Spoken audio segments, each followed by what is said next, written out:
আজকের ভিডিওতে আমরা জানব LIS-12 ট্যাবলেট সম্পর্কে। এই ওষুধটি কী কাজে ব্যবহার করা হয়, কিভাবে কাজ করে, সম্ভাব্য পার্শ্ব প্রতিক্রিয়া কী এবং ব্যবহারের সময় কি কি সতর্কতা মেনে চলা উচিত। তাই ভিডিওটি শেষ পর্যন্ত দেখতে থাকুন।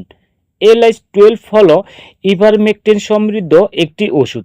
এটি মূলত শরীরের কিছু পরজীবী বা প্যারাসাইটজনিত সংক্রমণের চিকিৎসায় দেওয়া হয়ে থাকে, যেমন কোষপাচড়া, কৃমি সংক্রমণ, ফাইলেরিয়াসিস সহ অন্যান্য পরজীবীজনিত রোগ অর্থাৎ উকুন থেকে রক্ষা করে থাকে।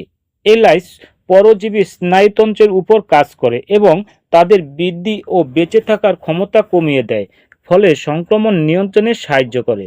LIS-12 একটি করে 1 থেকে 2 বার 7 দিন খেতে হয়, দরকার হলে আরও 7 দিন খেতে হয়। এটা খেলে মাথা ঘোরা, বমি ভাব, ডায়রিয়া, পেটের সমস্যা এবং ত্বকে র্যাশ দেখা দিতে পারে। মনে রাখতে হবে, চিকিৎসকের পরামর্শ ছাড়া এই ওষুধ সেবন করা উচিত নয়। গর্ভবতী মা ও স্তন্যদানকারী মায়েদের ক্ষেত্রে বিশেষ সতর্কতা প্রয়োজন।